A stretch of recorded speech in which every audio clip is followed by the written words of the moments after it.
Now physics second year course lecture number 6।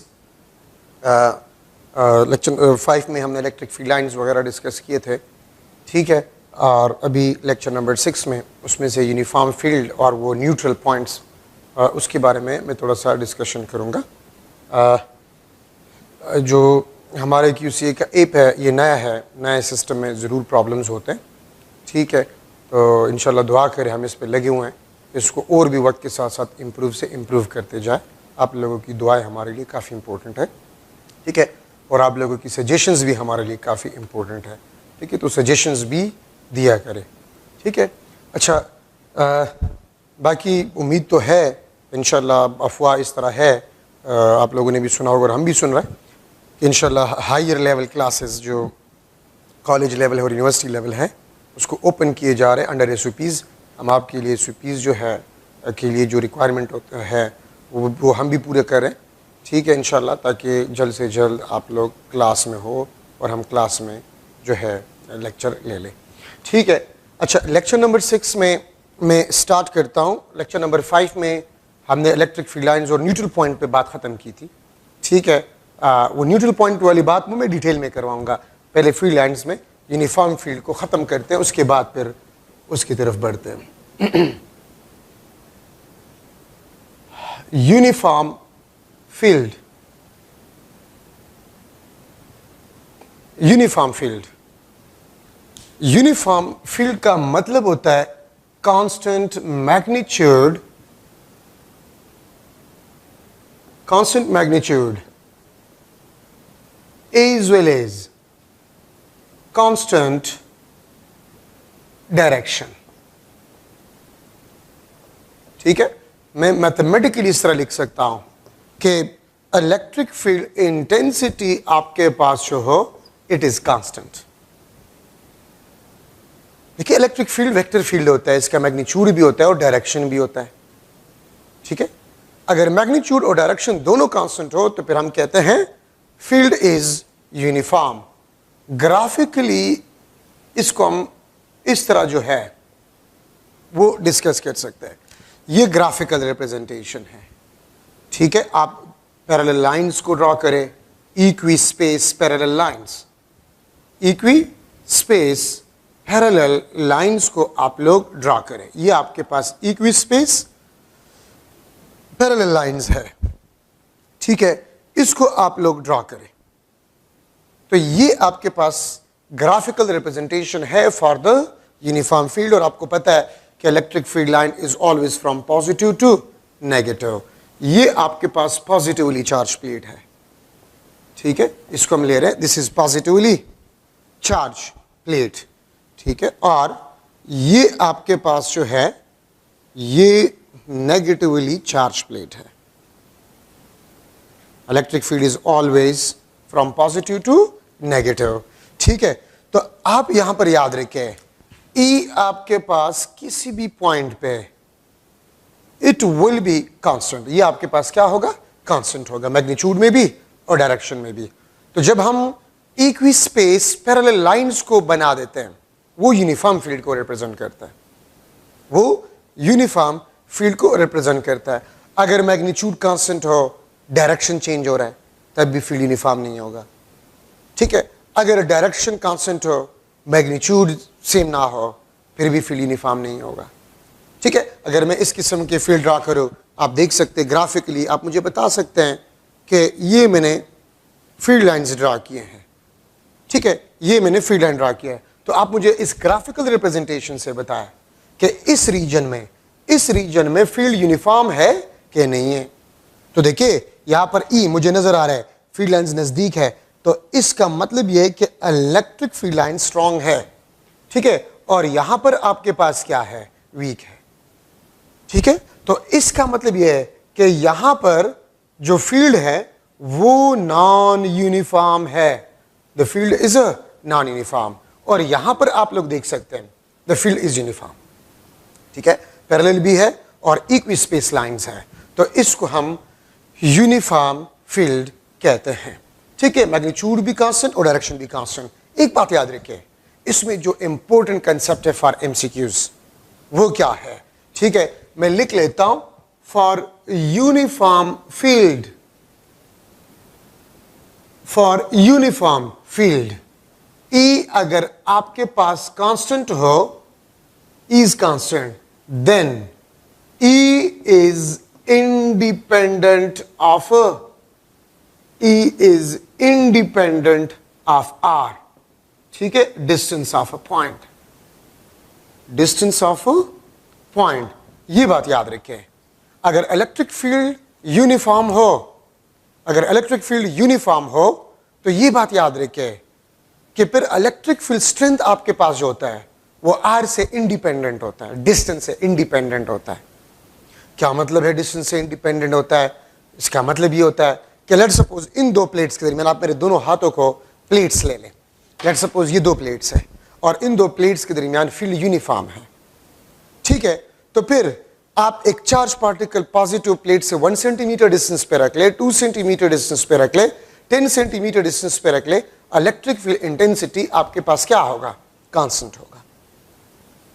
ठीक है, अगर डिस्टेंस को आप डबल कर जाए, डिस्टेंस को आप 10 टाइम इंक्रीज कर जाए, डिस्टेंस को आप 10 टाइम डिक्रीज कर जाए, ठीक है, याद रखिए, तो इलेक्ट्रिक फील्ड इंटेंसिटी आपके पास जो होगा वो कांस्टेंट रहेगा, उसमें चेंज नहीं आएगा। ठीक है, क्यों? क्योंकि फील्ड यूनिफॉर्म है। यूनिफॉर्म का मतलब ही आपके पास ये होता है कि constant magnitude and constant direction. अच्छा, सॉरी, अब क्वेश्चन ये है, यूनिफॉर्म फील्ड को हम किस तरह प्रोड्यूस कर सकते हैं? क्या तरीका है? 100% यूनिफॉर्म फील्ड को हम प्रोड्यूस नहीं कर सकते। आपसे कोई ये भी पूछ सकता है कि अगर मैं एक पॉइंट सोर्स चार्ज लूं, एक पॉइंट सोर्स चार्ज अगर मैं लूं, ठीक है, तो उसके इर्द गिर्द फील्ड यूनिफॉर्म हो सकता है? याद रखे, पॉइंट सोर्स चार्ज के इर्द गिर्द फील्ड कभी भी यूनिफॉर्म नहीं हो सकता। और हमने लेक्चर नंबर 5 में पढ़ा था कि सोर्स चार्ज के इर्द गिर्द इलेक्ट्रिक फील्ड इंटेंसिटी वो आर के साथ वेरी करता है, is equal to K Q divide by R square. तो आर स्क्वायर आपको क्या बता रहा है कि डिस्टेंस चेंज होगा तो इलेक्ट्रिक फील्ड इंटेंसिटी आपके पास जो है वो चेंज होगा। ठीक है, ये याद रखें। तो अगर इलेक्ट्रिक फील्ड यूनिफॉर्म हो तो वो आपके पास डिस्टेंस से इंडिपेंडेंट होंगे। ठीक है, वो डिस्टेंस से आपके पास क्या होंगे? इंडिपेंडेंट होंगे। अब देखिए, मैं अगर एक एमसीक्यू बना लूं, यूनिफॉर्म फील्ड मैंने आपको बता दिया कि एक तरीका है जिससे हम यूनिफॉर्म फील्ड को प्रोड्यूस कर सकते हैं। ठीक है, और वो क्या है कि दो पैरेलल प्लेट्स आप ले लें, दो पैरेलल प्लेट्स आप ले लें, ठीक है, और oppositely charge, same charge density, ठीक है, उसको आपने स्मॉल सेपरेशन से जो है सेपरेट किया हुआ है, उसकी थिकनेस नेग्लिजिबल स्मॉल और लेंथ आपके पास क्या हो? Large, infinite. ठीक है, तो फिर इसके दरमियान जो फील्ड होगा वो यूनिफॉर्म होगा। और यहां पर एजेस पे आप देख ले, आप एजेस पे देख सकते हैं, यहां पर फील्ड बेंडेड है, डायरेक्शन चेंज हो रहा है, तो यहां पर फील्ड आपके पास वो नॉन यूनिफॉर्म है। यहां पर फील्ड आपके पास नॉन यूनिफॉर्म है और नॉन यूनिफॉर्म इफेक्ट यहां पर जो होता है इसको हम फ्रिंजिंग इफेक्ट कहते हैं। ठीक है, the bending of electric field lines at the edges या ends of the two oppositely parallel plates. ठीक है, अब इस फ्रिंजिंग इफेक्ट को हम किस तरीके से मिनिमाइज कर सकते हैं? इसको हम किस तरीके से मिनिमाइज कर, खत्म नहीं कर सकते, इसको मिनिमाइज कर सकते हैं। फ्रिंजिंग इफेक्ट को किस तरह मिनिमाइज किया जा सकता है? आप सेपरेशन प्लेट्स के दरमियान कम से कम करें, आप थिकनेस कम से कम करें, ठीक है, थिकनेस को आप कम से कम करें, सेपरेशन को कम से कम करें, लेंथ को आप लार्ज रखें, तो फ्रिंजिंग इफेक्ट को आप मिनिमाइज कर सकते हैं। ठीक है, तो ये आपके पास फील्ड टेस्ट जो मैंने आपको बात की कि ऐसा कोई भी प्रोसेस नहीं है कि वो 100% यूनिफॉर्म फील्ड प्रोड्यूस करे। थिकनेस आप स्मॉल ले, लेंथ इनफाइनाइट ले, सेपरेशन स्मॉल ले, तो फिर भी फील्ड आपके पास यूनिफॉर्म होगा, लेकिन एजेस पे जरूर फ्रिंजिंग इफेक्ट भी आपके पास होगा, थोड़ा सा होगा लेकिन जरूर होगा। ठीक है, लेकिन फिर भी हम कहते हैं we can ignore this region, हम इस रीजन को क्या कर सकते हैं? इग्नोर कर सकते हैं, और हम सिर्फ इस रीजन को इस्तेमाल कर सकते हैं एज अ यूनिफॉर्म फील्ड। ठीक है, तो दो oppositely charge plates, same charge density, negligible small thickness, separated by small distance, having infinite length. Infinite length का मतलब होता है large length. ठीक है, तो उसके दरमियान फील्ड अप्रॉक्सीमेटली यूनिफॉर्म आपके पास होता है. ठीक है, अब मैं जो है एक MCQ बना रहा हूं कि आपके पास दो अपोजिटली चार्ज प्लेट है. Electric field intensity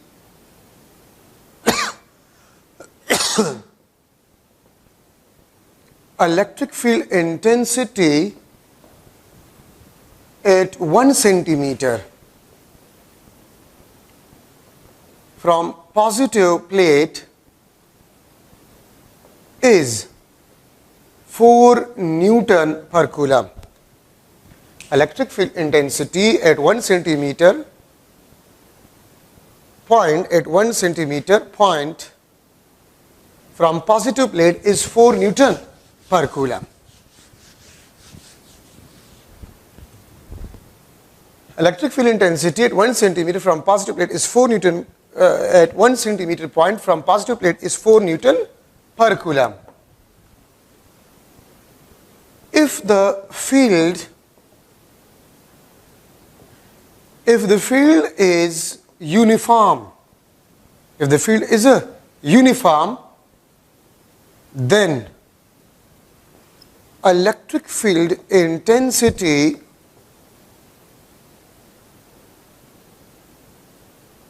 at 2 centimeter point,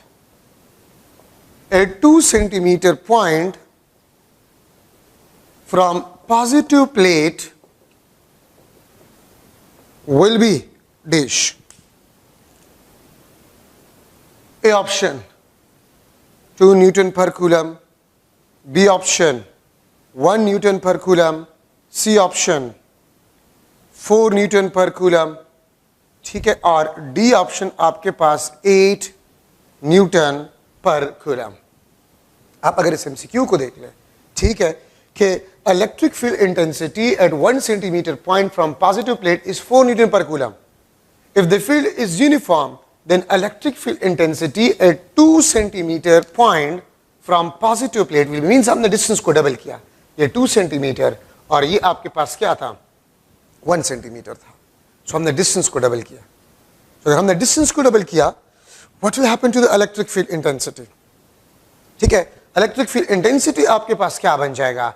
तो यहां पर चूंकि मैं लिख चुका हूं कि the field is a uniform, तो अगर फील्ड यूनिफॉर्म है तो it will have constant magnitude as well as constant direction. तो आपके पास 4 न्यूटन पर कूलम, तो आपके पास आंसर जो है वो 4 न्यूटन पर कूलम ही होगा अगर फील्ड आपके पास यूनिफॉर्म हो. ठीक है, तो ये बात याद रखें.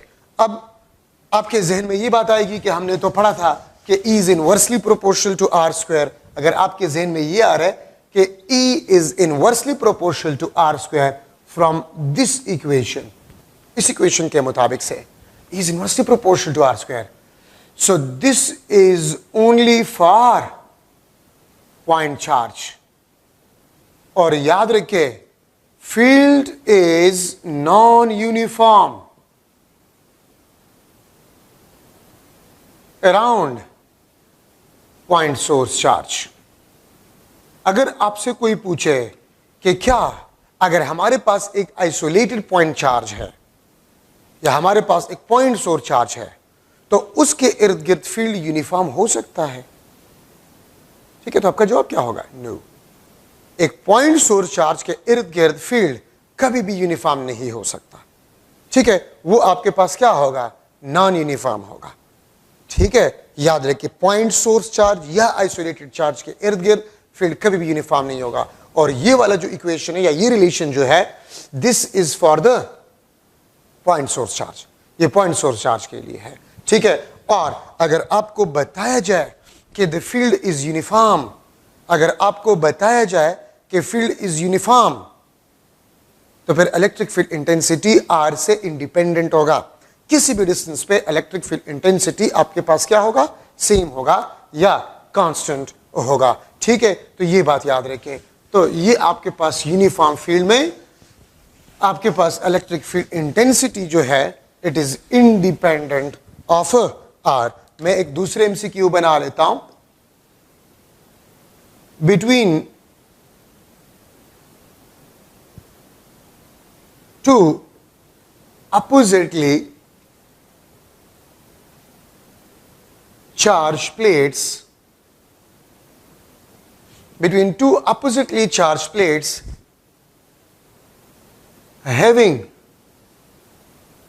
same charge density, between two oppositely charged plates having same charge density,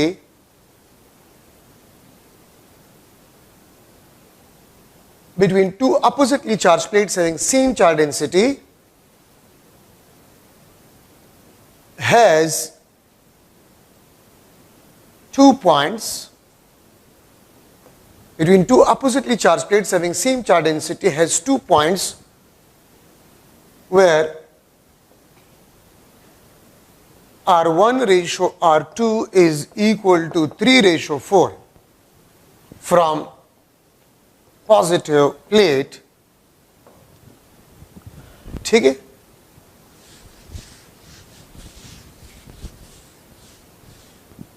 मैं शॉर्टकट थोड़ा सा इस्तेमाल कर रहा हूं। Between two oppositely charge plates having same charge density has 2 points where R1 divided by 2 is equal to 3:4 from positive plate where R1 and R2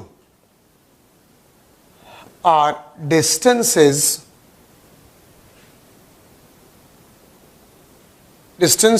of 2 points। ठीक है, distances of 2 points, then E1 ratio E2 will be equal to dash। E1 और E2 का ratio आपके पास जो है वो क्या होगा? ठीक है, then E1 divided by E2 will be equal to dash at those 2 points।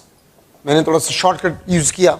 2 points है, ठीक है, 2 पॉइंट्स है और उसके डिस्टेंसेस आपके पास है वो R1 और R2 है from a positive charge plate. ठीक है, अब उन 2 पॉइंट्स पे इलेक्ट्रिक फील्ड इंटेंसिटी का रेशियोज आपके पास है वो क्या होंगे?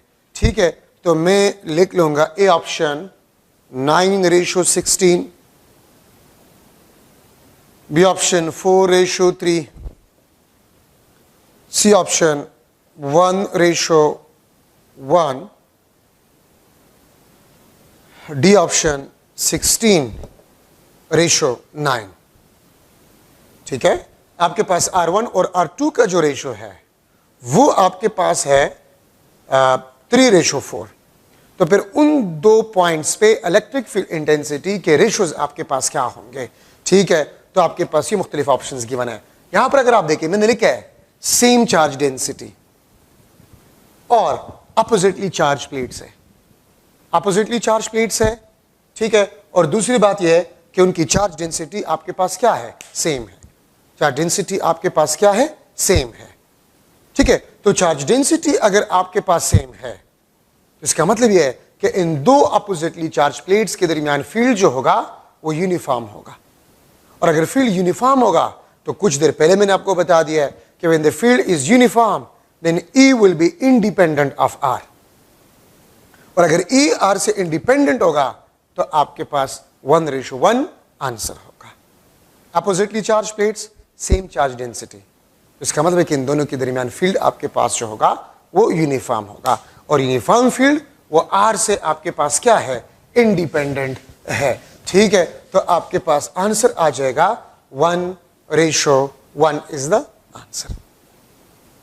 ठीक है, अगर ये आपके पास पॉइंट सोर्स चार्ज होता, अगर ये पॉइंट सोर्स चार्ज होता, ठीक है, पॉइंट सोर्स चार्ज, अगर मैं इसको हटा दूं opposite between two oppositely charge plates having same oppositely charge में हटा दूं और मैं ये कह दूं कि 2 पॉइंट्स है अराउंड अ पॉइंट चार्ज, चले मैं लिख लूंगा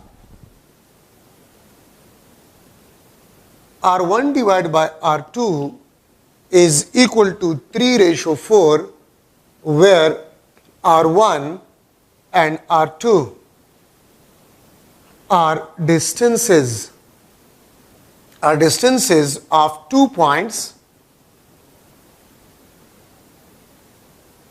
around point source charge.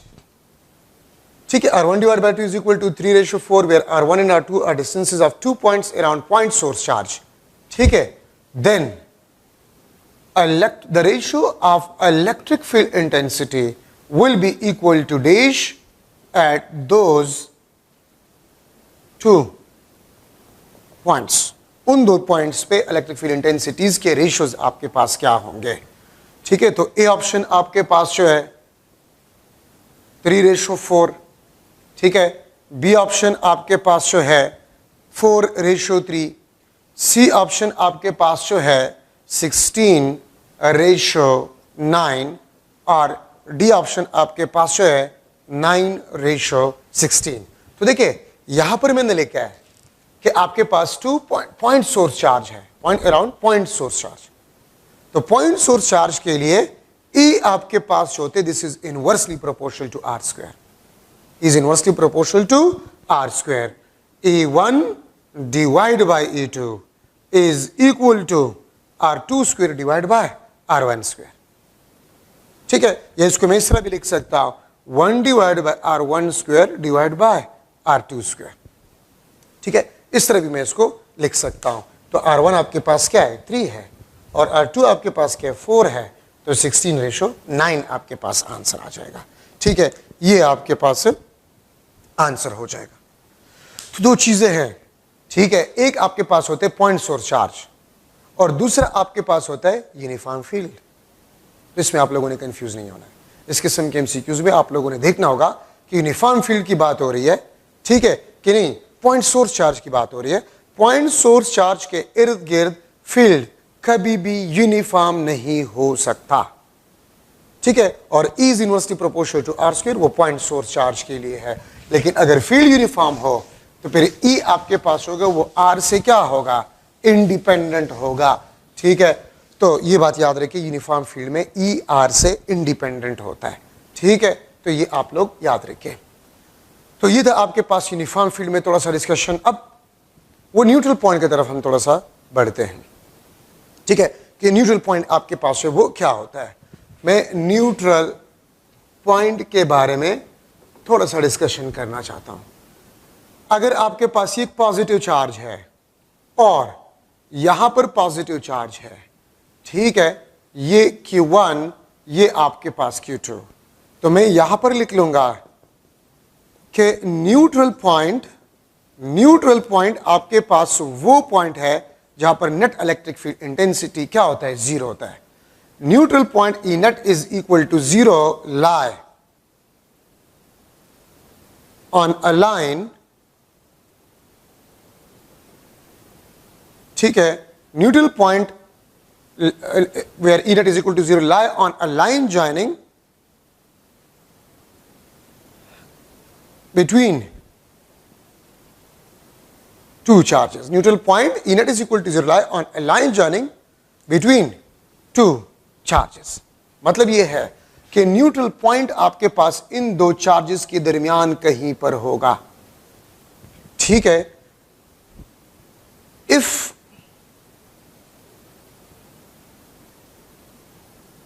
Charges has same nature, अगर चार्जेस का नेचर सेम हो, ठीक है, तो इलेक्ट्रिक फील्ड इंटेंसिटी लाइन पे लाई करेगा बिटवीन 2 चार्जेस.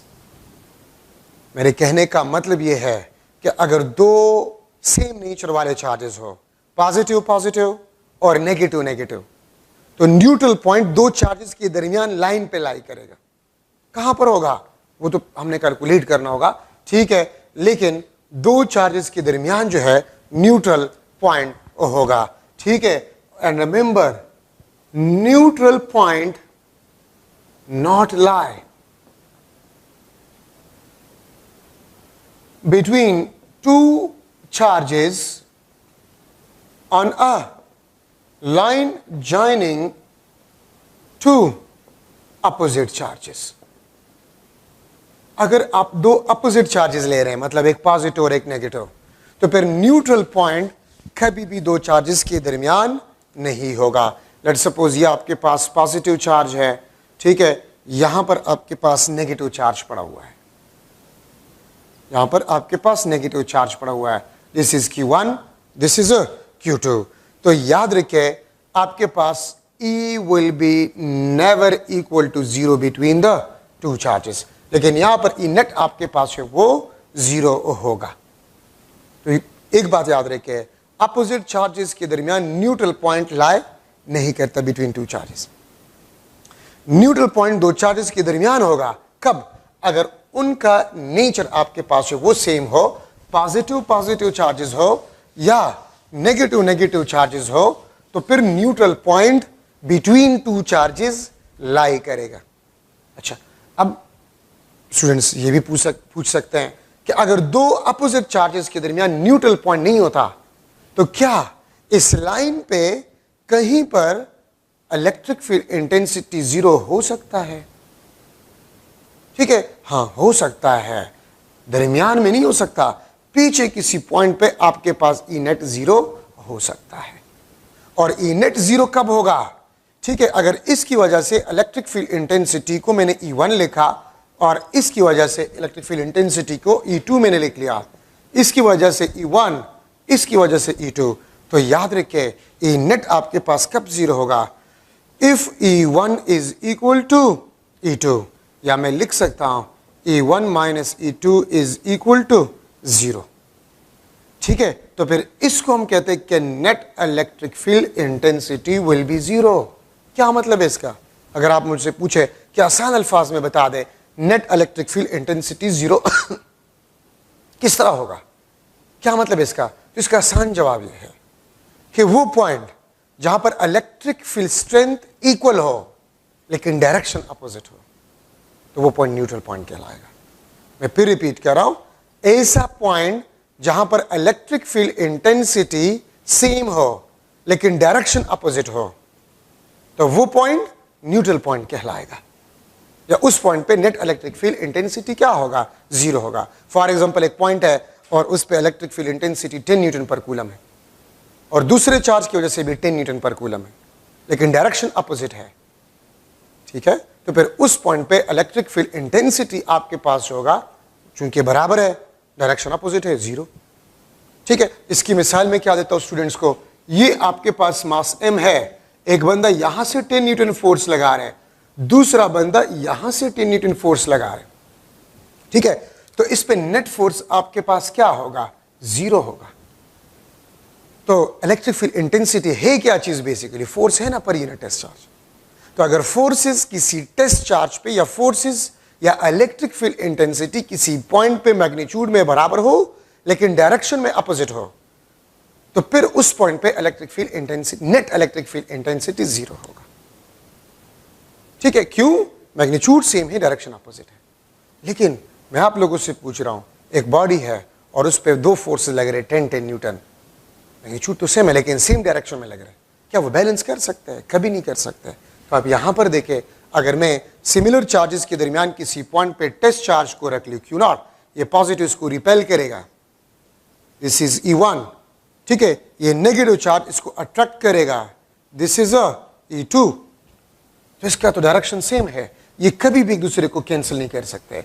अगर आप यहां पर देखें तो टेस्ट चार्ज अगर मैं रख लूं, ये E1 होगा आपके पास और ये आपके पास क्या होगा? This is E2। ठीक है, तो E1 और E2 देखिए अपोजिट डायरेक्शन में है और इलेक्ट्रिक फील्ड इंटेंसिटी आपके पास जो है ये 4C है। तो जिस पॉइंट पे इलेक्ट्रिक फील्ड इंटेंसिटी सेम हो, ठीक है, डायरेक्शन अपोजिट हो, उस पॉइंट, वो पॉइंट आपके पास न्यूट्रल पॉइंट होगा। तो देखिए पॉजिटिव चार्ज के पीछे एक पॉइंट होगा जिस पे अगर आप टेस्ट चार्ज को रख ले तो Q1 का इलेक्ट्रिक फील्ड इंटेंसिटी E1 और Q2 का इलेक्ट्रिक फील्ड इंटेंसिटी E2 इस पॉइंट पे इक्वल होंगे, मैग्नीट्यूड में, डायरेक्शन में अपोजिट होंगे, तो वो पॉइंट आपके पास जो है वो न्यूट्रल पॉइंट कहलाएगा। ठीक है, तो मैं कंक्लूजन की तरफ आता हूं, अगर सेम चार्जेस हो, ठीक है, सेम चार्जेस, तो न्यूट्रल पॉइंट दो चार्जेस के दरमियान एक पॉइंट पे होगा और लाइन पे वो पड़ा रहेगा, किसी और पॉइंट पे नहीं हो सकता। लेकिन अगर अपोजिट चार्जेस हो तो neutral point between two charges नहीं होंगे। ठीक है, न्यूट्रल कोई पॉइंट न्यूट्रल पॉइंट नहीं होगा बिटवीन टू अपोजिट चार्जेस। तो ये थोड़ा सा आपके पास न्यूट्रल पॉइंट के बारे में थोड़ा सा जनरल डिस्कशन था। नेक्स्ट 7 लेक्चर में डियर स्टूडेंट्स मैं एप्लीकेशन ऑफ इलेक्ट्रोस्टैटिक्स पढ़ाऊंगा, जीरोग्राफी, लेज़र प्रिंटर, इंकजेट प्रिंटर। तो वो थोड़े से आसान है, आप एक नज़र खुद से पढ़ ले, मैं उसको जनरली डिस्कस करूंगा, उसमें ज़रूरी पॉइंट्स में डिस्कस करवाऊंगा। तो आप जो है लेक्चर नंबर 7 के लिए जीरोग्राफी, इंकजेट प्रिंटर और लेज़र प्रिंटर ये थोड़ा सा ज़रूर पढ़े, मैं उसमें सिर्फ वो इम्पोर्टेंट पॉइंट्स आपको बताऊंगा और फिर नेक्स्ट लेक्चर में फ्लक्स की तरफ इंशाल्लाह हम जाएंगे। ठीक है, उम्मीद है इंशाल्लाह आप लोग इंगेज होंगे, स्टडी करेंगे।